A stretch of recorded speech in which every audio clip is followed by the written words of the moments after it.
कैसे हैं मेरे क्रिकेट प्रेमियों। आप सबका स्वागत है क्रिकेट इंटेल के इस चैनल में। और आज हम लोग आपको एक कहानी सुनाने वाले हैं। ये कहानी है एक बाप के स्ट्रगल की, बाप की जिद की, और एक बच्चे के एक जीरो से हीरो बनने तक की।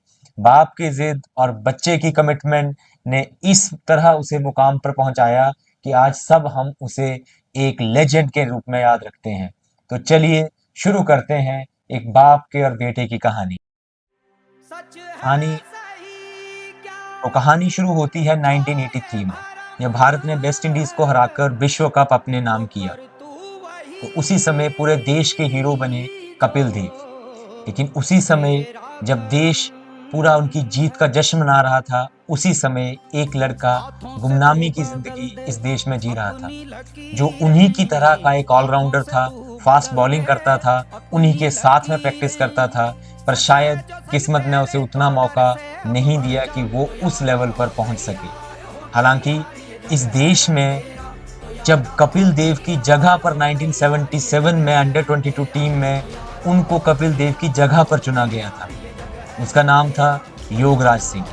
इस पूरे देश में योगराज सिंह की बैटिंग के और बॉलिंग के चर्चे होने लगे थे। उनकी सिलेक्शन 100% तय थी और इंडिया टीम में मौका मिला भी। पर जब मौका मिला तो वो अपनी खराब फॉर्म के चलते कुछ उतना खास नहीं कर पाए। उसी समय जब उनकी बात माने तो कहीं ना कहीं सुनील गावस्कर जी जो सेलेक्टर कमेटी में थे, वो उन्हें और मौका देने के फेवर में थे। पर जो बिशन सिंह बेदी उस समय पर चेयरपर्सन थे, उन्होंने उनका साथ नहीं दिया और इस तरह एक बहुत बड़े खिलाड़ी का अंत हो जाता है। टीम इंडिया के एक पूर्व कप्तान हिमू अधिकारी की माने तो कपिल देव से ज़्यादा टैलेंट योगराज सिंह में था। पर जैसे ही ये सब हुआ, उसके साथ में ही उनके पिताजी की कैंसर से मृत्यु हो जाती है। 1 साल का छोटा बच्चा घर पे था। अब वो अकेली माँ को और 1 साल के बच्चे को छोड़कर बाहर कमाने और खेलने जाते या फिर कुछ ना कुछ कमाने की तरफ को लगते। तो योगराज सिंह ने ये निर्णय लिया कि अब कमाना पड़ेगा और इसलिए वो क्रिकेट को उन्होंने अलविदा कहा। पर जिस समय उन्होंने क्रिकेट को अलविदा कहा था, संन्यास लिया था, उस समय पर उन्होंने एक चीज़ ज़रूर बोली थी कि मैं अपने बेटे को गैरी सॉबर से भी और विवियन रिचर्ड से भी ज़्यादा बड़ा क्रिकेटर बनाऊंगा।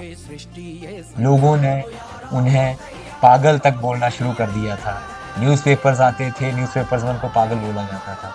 पर शायद ये एक बाप की जिद थी। सही था या गलत था, पर उसने ये ठान लिया था कि जो मैं अपनी ज़िंदगी में नहीं कर पाया, वो मैं अपने बेटे से कराऊंगा।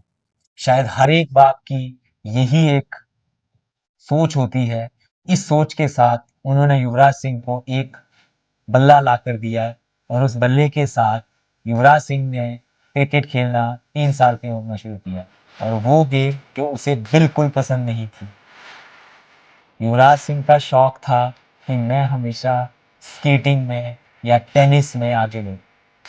और पिता का यही सोच थी कि क्रिकेट या कुछ नहीं।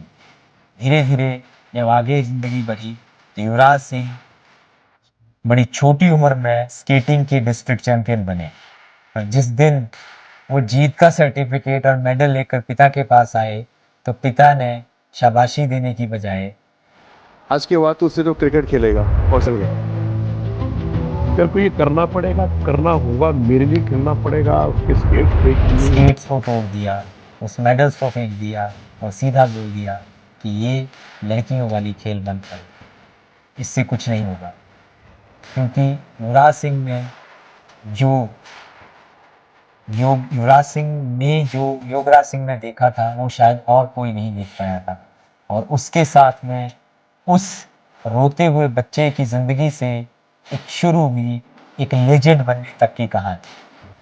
अगली वीडियो में हम देखेंगे कि क्या क्या सिचुएशंस, क्या क्या प्रॉब्लम से लड़कर युवराज सिंह वो बना जो उसका पिता चाहता था। तो बने रहिए। Do subscribe this channel and follow us for more such videos.